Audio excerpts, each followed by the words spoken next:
Արարատի նկարն է ցուցադրվում Արևմտյան Ադրբեջան խորագրով ցուցահանդեսում։ Նկարիչը Ալի Իսմայիլ Ալիևը տոգորված է իր նկարներում պատկերված տարածքներ գալու գաղափարով։ Ապրիլի 16-ից 18-ն է այդ Արևմտյան Ադրբեջան կեղծ նարատիվի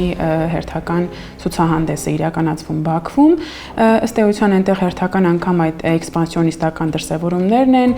տեղանունների եւ ոչ միայն նման դրսևորումներով։ Տեսանք նաեւ Մասիսի, Սիսի պատկերները իրենց հրապարակումներում այնտեղ նաեւ հրատարակվել է եւ այսպես ասած շնորհանդեսն է տեղի ունեցել Երևանում ադրբեջանական կրթության վերաբերյալ։ Վերջին օրինակներից մեկը Արևմտյան Զանգեզուր կոչվող տեղանունների բառարանի ստեղծումն է, որն Արևմտյան Ադրբեջան կազմակերպության ղեկավար Ազիզ Ալեքբերլին բնորոշում է որպես հոգևոր վերադարձ պատմական տարածքներ։ Փորձագետների գնահատմամբ նման ձևակերպումները պատահական չեն։ Դրանք նախապատրաստում են հողը նաև քաղաքական եւ հնարավոր ֆիզիկական պահանջների համար։ Ադրբեջանագետ Արմինե Ադիբեկյանը նշում է. վերջնանպատակը Հայաստան հասնելն է։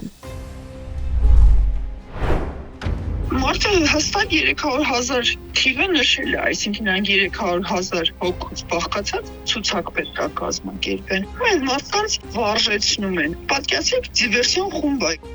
Արևմտյան Ադրբեջանի եւ հավաքական վերադարձի նարատիվը նոր չէ։ Մասնավորապես կազմակերպությունը կա 1989 թվականից, սակայն 44-օրյա պատերազմից հետո Բաքուն պատմական նարատիվների որոշակի փոփոխություն արեց։ 22 թվականի օգոստոսին է ձևավորվել համայնքը, դեկտեմբերին Ալիևի հայտարարությամբ, այսպես ասած, նշվում է նրա ուրեմն մեկնարկը, որտեղ ինչպես ինքը ասեցի նորից հայտարարեց, որ Հայաստանի Հանրապետության տարածքը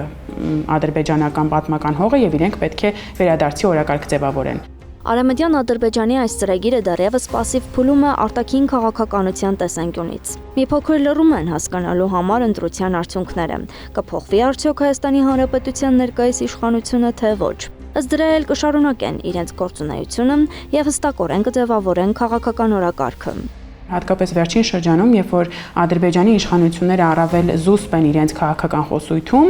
այսինքն նույն Արևմտյան Ադրբեջանի կեղծ նարատիվը եւ մյուս հնարավոր բոլոր իրենց օրակարգերը այս պահին չեն բարձրաձայնվում պետական մակարդակով, սակայն այս ուրեմն համայնք կոչվածը, Արևմտյան Ադրբեջան համայնք կոչվածը այս պահին ծառայում է այդ նարատիվի առաջ մղողը, մինչեւ որ ընտրությունների արդյունքները Հայաստանում պարզ կլինեն։ Ադրբեջանական մեդիադաշտը հատուկ աշխատում է հայկական տարածքները ադրբեջանական ներկայացնելու կեղծ թեզերը տարածելով։ Միայն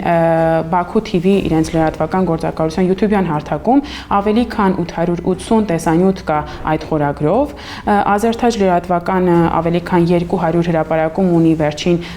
ուրեմն հունվարից սկսած ժամանակաշրջանի վերաբերյալ այդ կեղծ նարատիվի շուրջ, այսինքն ցուցահանդեսներ լինեն, հանդիպումներ լինեն կամ պարզապես հայտարարություններ լինեն, հիմնական տարածողն է այդ Ազերթաջ լրատվականը, այնտեղ AzTV-ն կա եւ մյուս ուրեմն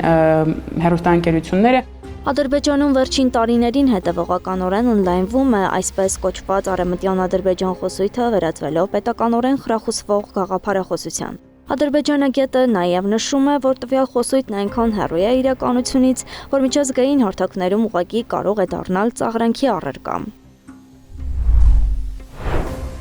Ամենակարևորը այդ հարցը միջազգային հարթակներում պետք է բարձրացնի Հայաստանը, ինչը Հայաստանը չի անում։